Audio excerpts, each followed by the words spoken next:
Audrey. I'm the founder of Audrey Ametis Weddings.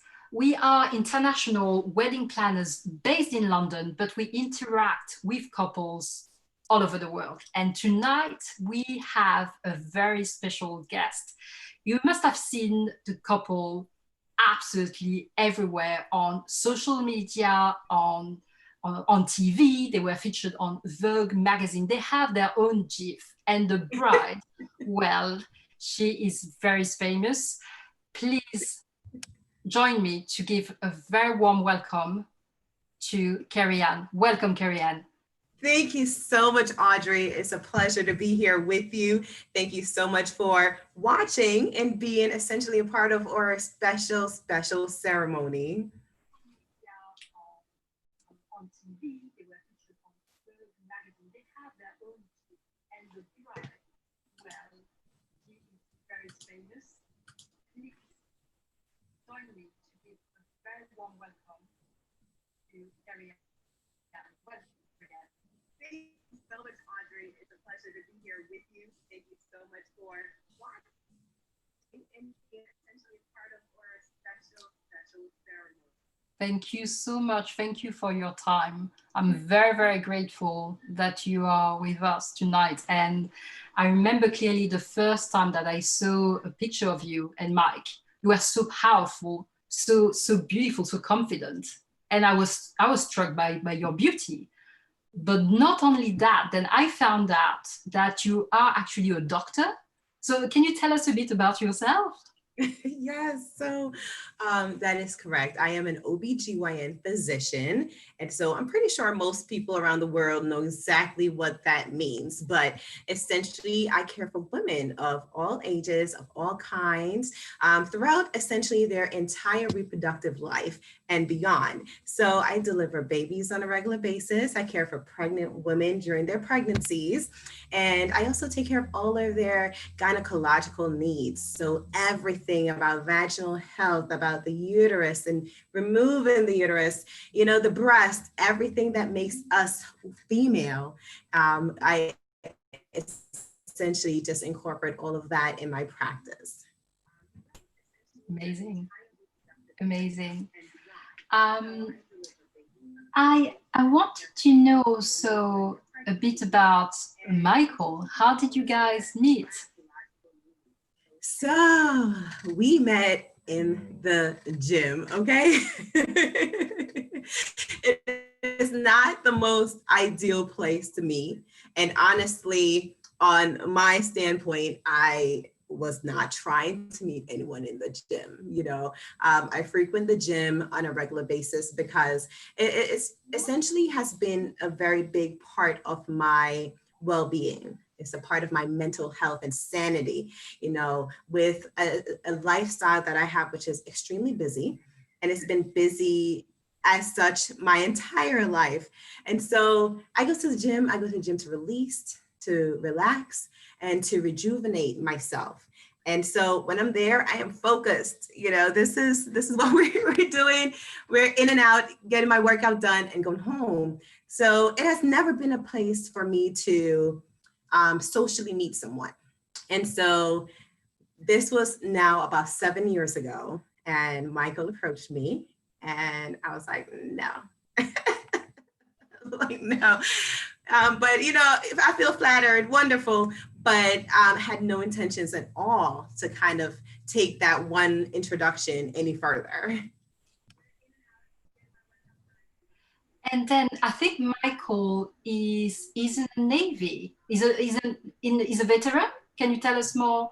Yes. And so this man has traveled the world, okay, in the United States Navy. He spent time in many different countries. And so, yes, he is a veteran. And I'm also a part of the military. I am in the Army. I'm a captain in the U.S. Army Reserves. So we are that military family where he's Navy, I'm Army. And so that can have its fun that comes with that. It's very, very, very impressive. I remember, of course, like we've seen your pictures absolutely everywhere. And I'm quite keen on also talking about the wedding. Okay. And I know you guys had the wedding at the Logan Hotel in Philadelphia. Can Yeah. you tell us a bit more about it? Like, was it initially the venue that you wanted, or No, how did it happen? no. Oh my gosh, Audrey, it has been an absolute whirlwind. Okay. And I'm sure you know this more than all of us in the world, that wedding planning is a very complex event, and it has so many different layers to it and so many moving parts that it can be very, very overwhelming. And, for someone like myself who's never planned a wedding before, and we couldn't afford to have like a full wedding planner. So I was just like, okay, we're going to do this, and I'm just going to organize everything and hope that it will just come together nicely in the end. And so this started about exactly 1 year ago. So it was early July of last year. We decided on a date. We picked a venue. The venue was actually in New Jersey, which is another state away from where we actually got married. And so our original wedding date was scheduled for May 26, 2020. And so between July and March, I mean, we were full-fledged planning. We had all our vendors, we had the programs, we had everything situated for what would have been a weekend celebration. So we had the bridal shower to be scheduled that weekend before Memorial Day weekend. We had a bachelor's event. We had the rehearsal dinner. We had outings for families because we have families from the UK who are traveling, from the Caribbean who are traveling, just all over the world. And so we wanted everyone to just have like 4 or 5 days of just wedding bliss, where we're enjoying each other. Absolutely. And so all of these events, Audrey, were planned out by March 1st. And then the world shuts down because of this pandemic. And so it was very devastating. And my heart really kind of hurt because being a physician, I'm already on a very restricted schedule. And so in planning, I wanted to make sure that everything was done way early. Like we started RSVPs in November. Yes. For a May wedding, because I wanted to make sure that everything was well organized as much as I could. And so now March comes, we just finished closing our RSVP. And now as we're watching the world, being affected by this pandemic, we realize that it's becoming less and less likely that we were going to be able to keep our wedding. And so the venue closed. So then we're like, okay, Oh my great. goodness.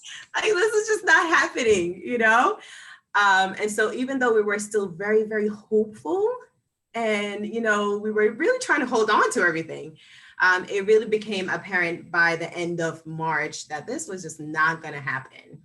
And so we decided to postpone the wedding on April 1st.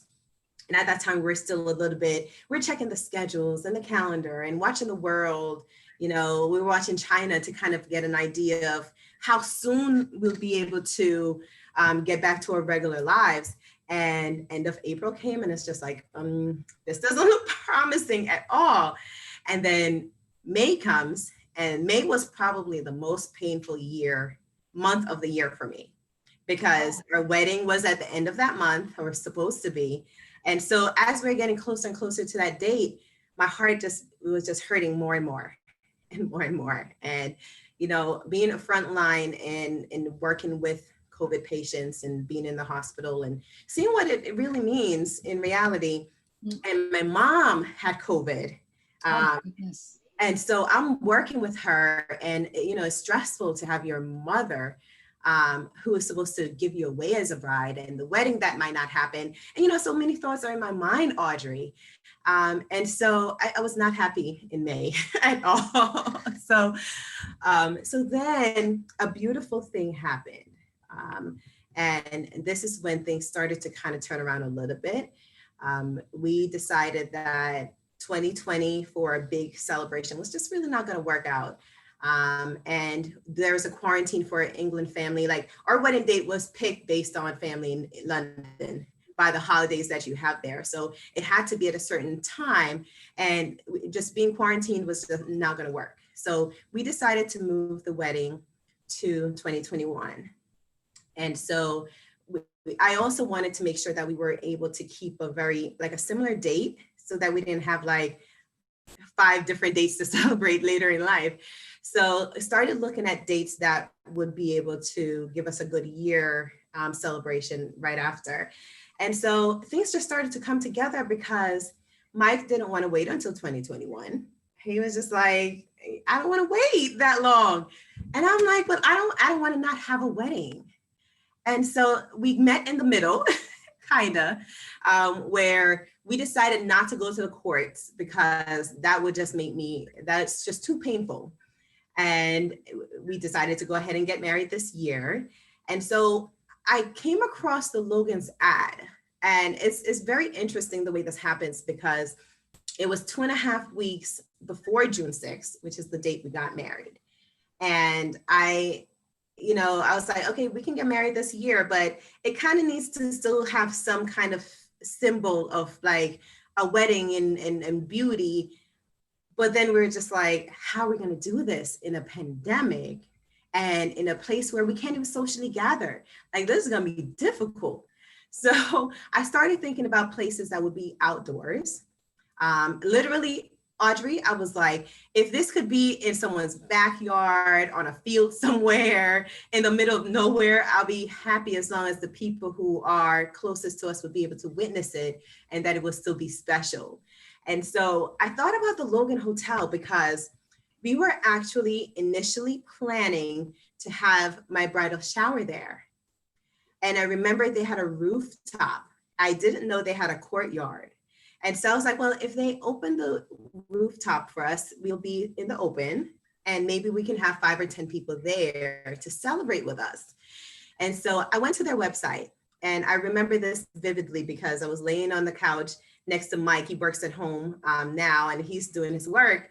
And I'm just very, very distraught and unhappy. And I was like, okay, I'm going to try to make something out of this. So I went to the Logan's website and they just posted an ad. And the ad, Audrey, was just a very, very beautiful act of love. They essentially said that the Logan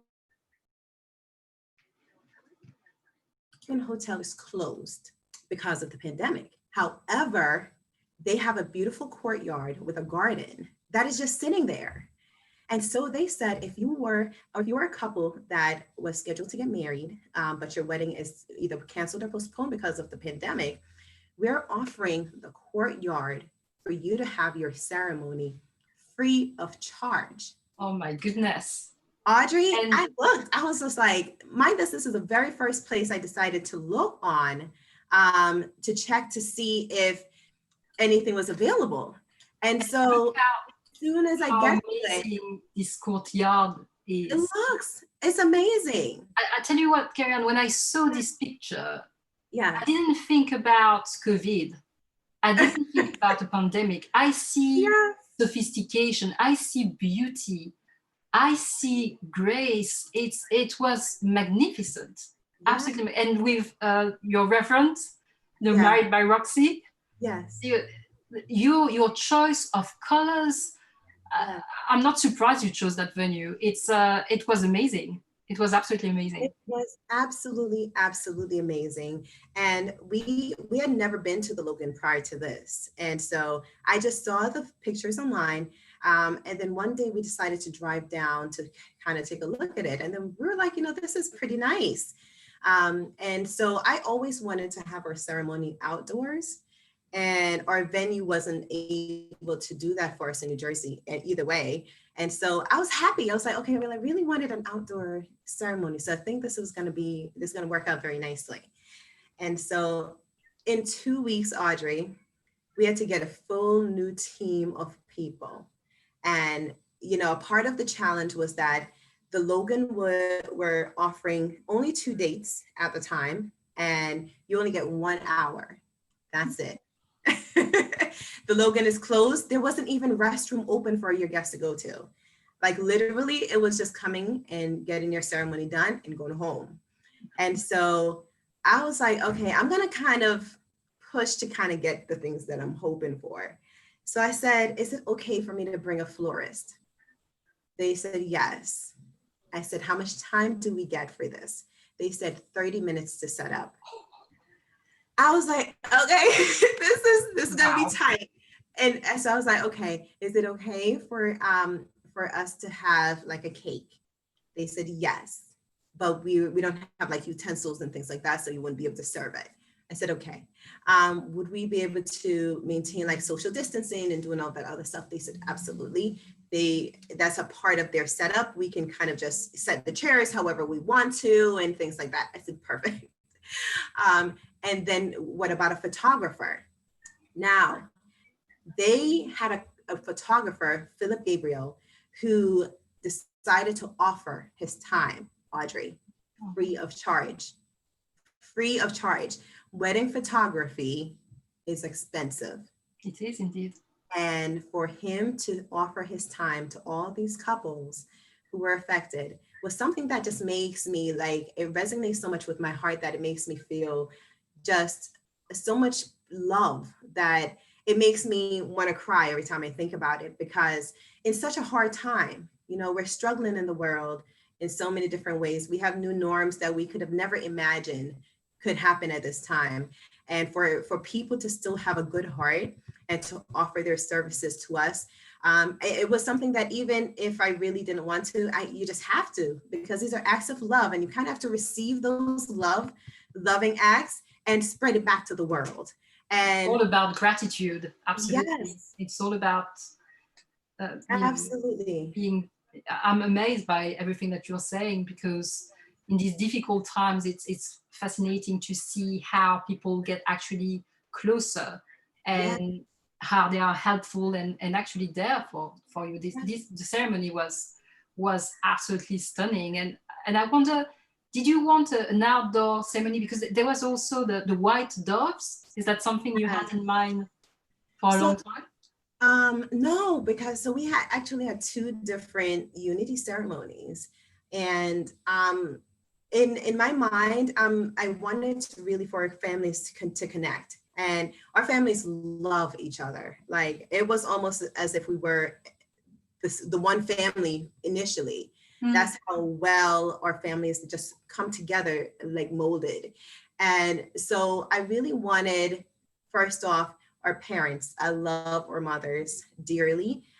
Being of Jamaican heritage, you know, I was born there, and Mike was born here, but his mom was born in Jamaica as well. And there are a lot of struggles that come with that. And in understanding that these women bore us, you know, we came out of their womb, which is a very, very powerful thing. I really wanted them to participate in our union and kind of represent our future births and lives that we don't even have planned as yet. And so the first thing we did was we had a glass ceremony, which eventually will kind of show you what the end product is. But we had 4 different sets of glass. I think this was in the Vogue magazine as well. And we combined the different colors, which have their own symbolism with that, with our parents and with ourselves. And that glass is going to be made into a structure that we should have in probably the next 3 to 4 months. And so it's going to be a beautiful piece of art that is original, that really just molds our families and our mothers in love. And so that was the first part. The second part was the releasing of the doves. And it was a very, very, very beautiful moment because it signified love, future, hope, and union, and the feelings that we all had as we shared that moment together. And the two things together, I think, just came together so nicely in such a moment on a bigger scale, you know, because with the protests happening and the changes in the world, it really just forces us to think of those things that are most important as human beings. You know, it's not about fighting. It's not about the pains. It's not about all the trials and the tribulations that we go through, but it's about the things that hold us together as a unit, as a people. You know, the things that hold you and I together, even though we're just meeting for the first time, you know, the things that holds our countries together, our loved ones. And so it was just a symbol of all of that. And it was just a beautiful release. It was superb, and you gave so much hope to to so many couples, and I wonder, how did you decide to, so there was this peaceful protest, the Black Lives Matters protest. Yeah. How did you decide to join them? Tell us more about that. That was fascinating. It really was. And it was completely not planned, you know? And so 2.5 weeks before we started, planning the wedding. And in that, we had our rings, like I'm wearing my rings now. Everything wasn't great for that date. We were set on June 6th. That was going to be the day, whether it's raining, whether it's sunshine, whether there's a protest or a pandemic, this is going to be the day we're solidifying our marriage. And so we found out about the protest 2 days before, because the person who was the representative at the Logan, she came across the ad for it online on the Wednesday night. So she sent me a message, and she's just like, just to let you know, there's a protest that is scheduled downtown Philadelphia, very near to the Logan Hotel, and right around the time that you are going to get married. And so now we're thinking, oh, great. As if we didn't have the pandemic already that just destroyed things essentially, or at least postponed it. And now the protest, and all the protesting before were very, very challenging in so many ways. And so, of course, there are a lot of people who were thinking like, okay, this is not the time and place. Like, we don't want to be downtown in that time frame. But again, we were just set. We are getting married on that day, period. And so what we decided to do was to, the night before, we found out from my sister-in-law that they were going to block off the entire city in Philadelphia. And so we were like, well, that's wonderful. And then they said they were going to cut off the roads at around 10 a.m. in the morning. And so our ceremony was scheduled for 1 p.m. and the protest was scheduled for 12 noon. And so we're like, okay, great. So the most important thing was to prepare, right? So we started reaching all our family members. This was 2 a.m. the day we got married, okay? We called everyone and woke them up at 2 a.m. in the morning. And we told them, some people had to travel two and a half hours. Rev Roxy had to travel 2 hours, and our photographer had to travel 2.5 hours to get there. And so there were a lot of people that were a ways off. And so I had to call everyone and told them to come down to Philadelphia by 9 a.m. in the morning, which is 4 hours before a scheduled event. And so we were like, as long as everyone gets within the city before they block the streets, then we're going to be fine. And so everyone made it there early before the streets were closed, except for one person. And that person was the cellist. You can see her image, IG. And funny enough, she was one of 2 vendors that were actually in Philadelphia, but we weren't able to communicate so that she would have enough time to plan for that ahead of time. And so again, she displayed love, Audrey, because she walked with her cello and instruments, blocks upon blocks upon blocks, through the protest. And mind this was the largest Philadelphia protest in history. And so she walked with everything and made it there right before we actually started. And it was just absolutely amazing. And, it was very stressful about an hour and a half before, because she's sending me messages that she can't get in. The police officers are not letting her in. There's nowhere to go to come through. And for her, as like before I'm getting ready to process in our ceremony, she walked right past me. And I was just so grateful, because she was the last piece of that puzzle. And it just came together so absolutely beautifully. And the end result is superb. Yes.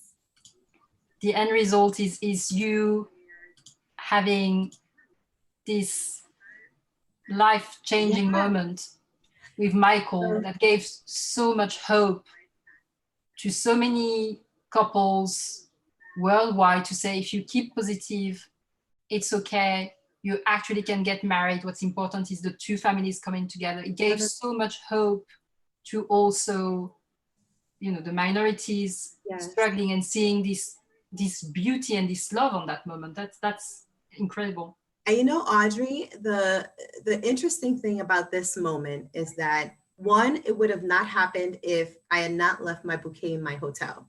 Tell And us. so the protest was happening in the city, but we did not know the protesters would pass right by our venue. So that picture that you're seeing right here is right at the Logan Hotel. Mhm. And so I'm waiting probably about 50 feet from where this image was taken. And I'm waiting there for my bouquet. And that took probably about 25 minutes for someone to actually, our videographers went back to our hotel, back to our room, get the bouquet and come back down for us. And they did a beautiful thing.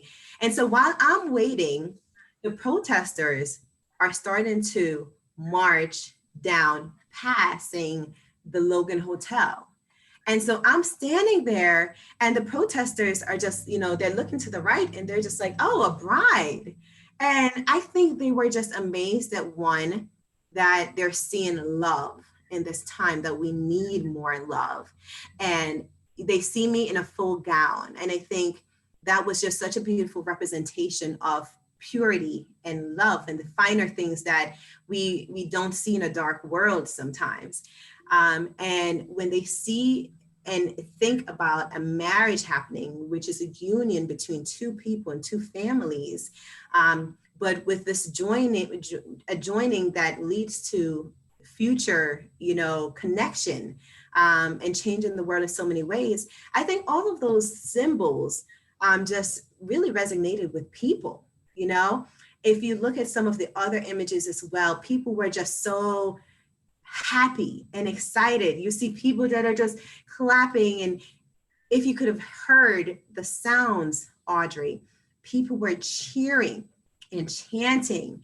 And, it was from Black Lives Matter to Black Lives Matters to congratulations to, have a beautiful future together. And people were just coming up and just touching us, and just giving us this lovely, lovely messages that as much as it wasn't planned, it was the most beautiful thing. It was so many moments that came together unexpectedly. And that's what you see there.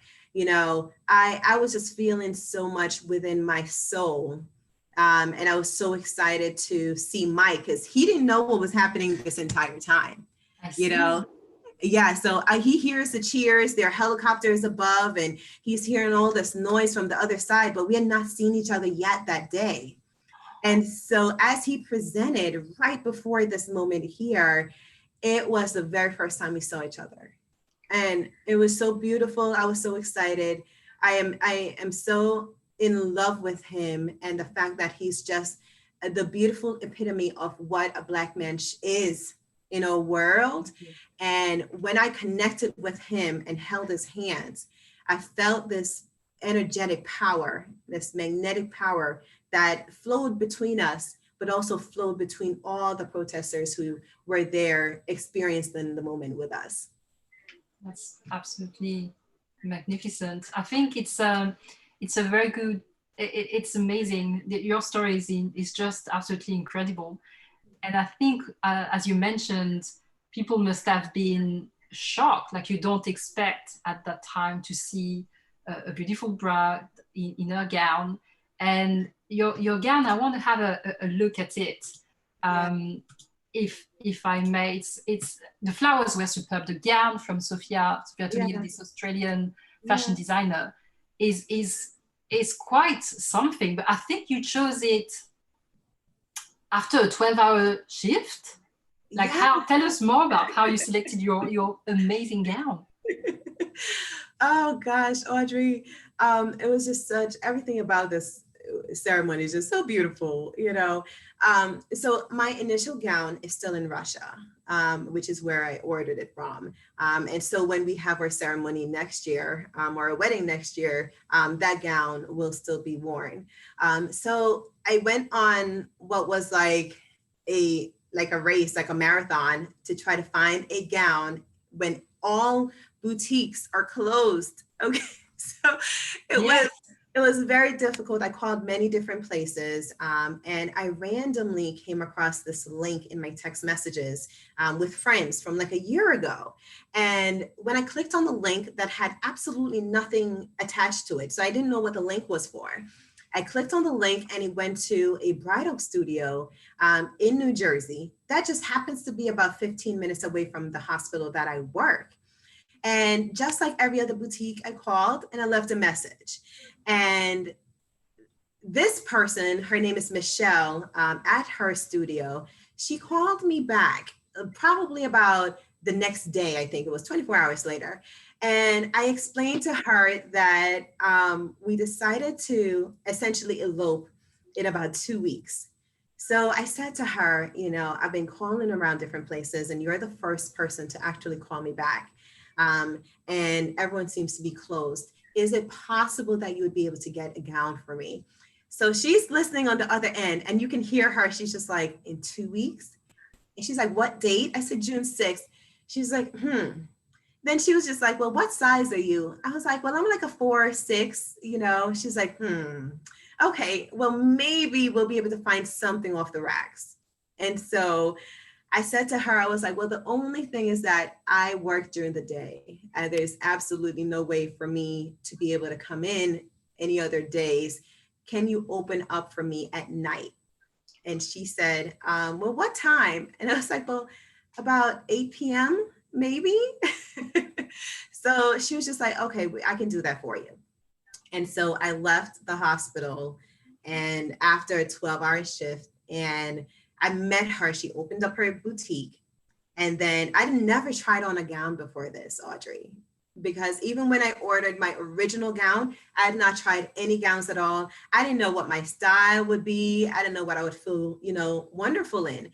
And so, you know, Michelle was like, well, it's hard for us to start somewhere because we don't know what you'd like.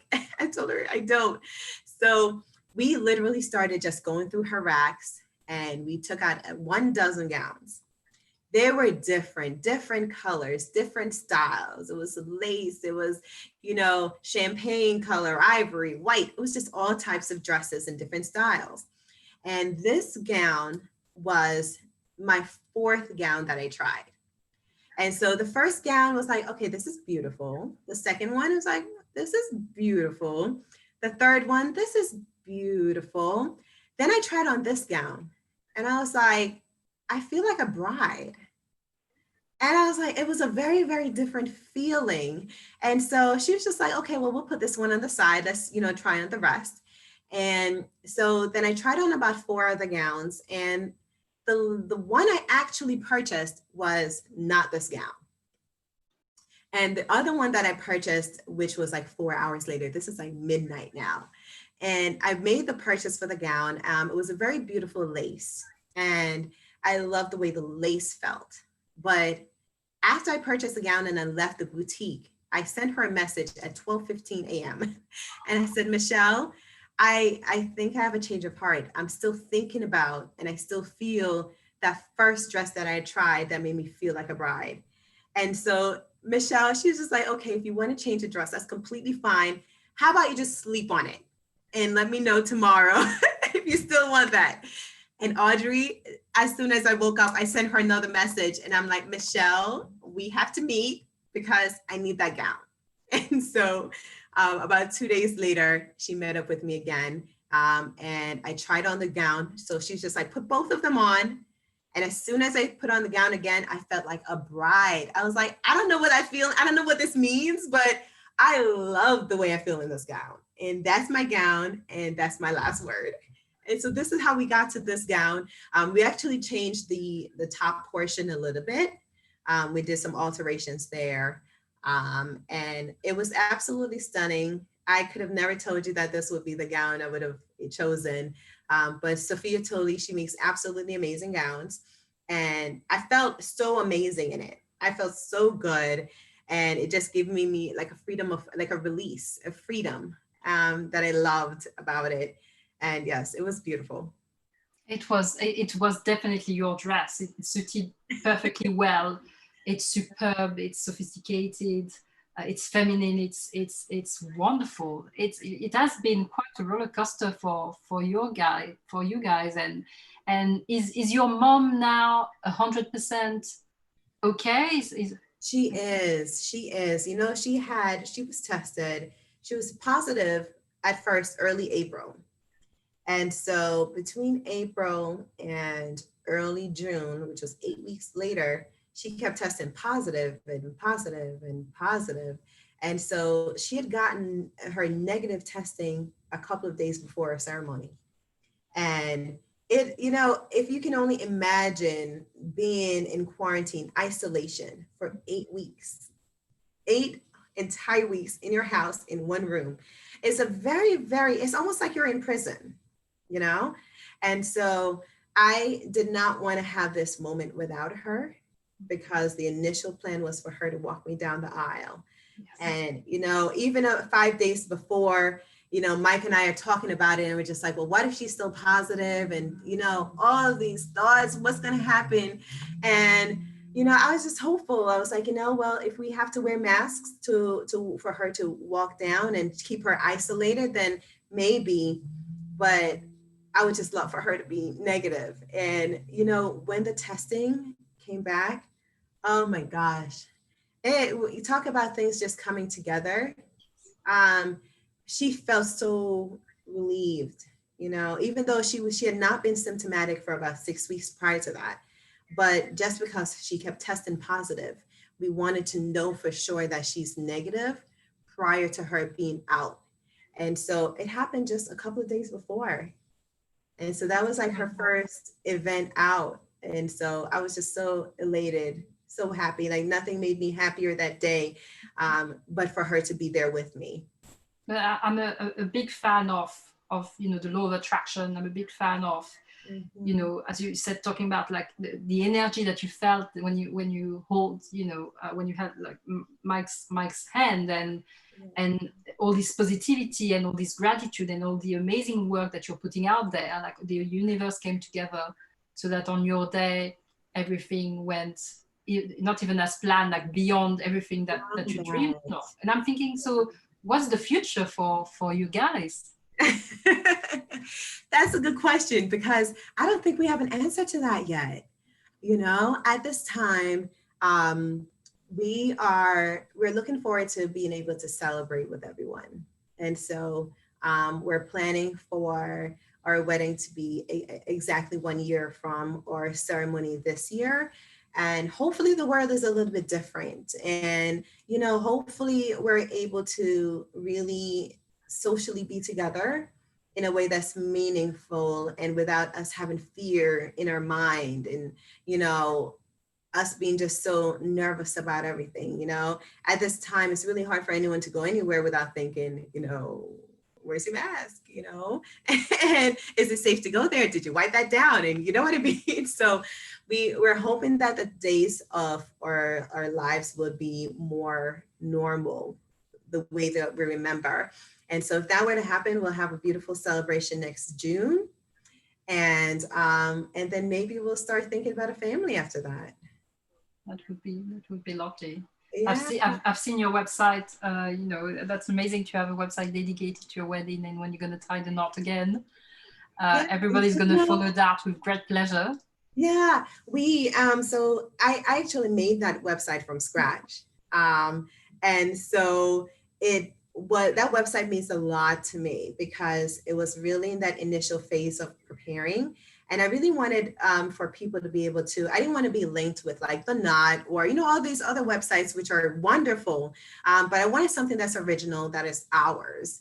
And so really worked on that for a good like 4.5 months. I trying to put it together and getting a domain and, you know, all the things that goes into website making, which I've never done before. So it turned out to be beautiful. And we're going to update it, you know, with the, you know, wedding photos and videos and things like that. But yes, that website is not going anywhere, and we're going to evolve that into our family website and everything. So people can definitely go there and check out some of our details. That's amazing. I can't wait to see how it's going to evolve. And once there's the new normal and we can go back into traveling, you are very, very welcome in London. I've seen you guys, you went there. I saw the pictures Yes, we with the were there red 1 box. year ago. Yes. Yes. We can't wait. We've canceled probably about 5 trips already this year. And so we're at the point where we're not even rescheduling anything. There's just no point, you know. So as soon as we'll be back to the UK and to Britain at some point, I'm sure. Well, it's your home, so come back whenever you can, whenever you Ah, can. thank you. Thank you ever so much for your time and explaining your incredible story. I'm very, very grateful that you're taking the time to speak to me and to us worldwide. Thank you once again, and I hope to. I mean, I can't wait to meet you physically. And Yeah. Michael. Yes, we are very excited. Thank you so much for featuring us as well. It's been a pleasure talking with you and with all your fans around the world. And definitely, we would love to meet you in person. And so we will definitely let you know as soon as we have something on the books to head your direction. And definitely, if you come on over here, you know, we're in the tri-state area, anywhere between New York, New Jersey, Pennsylvania. If you are anywhere in that Maryland, Delaware area, we would love to try to meet with you as well. Thank you. Thank you. Thank you so much. Again, send my kindest regard and best wishes to Mike for his birthday. And see you very soon for another session. Yes, thank you so much. Thank you so much. Thank you very much indeed. Bye. Bye.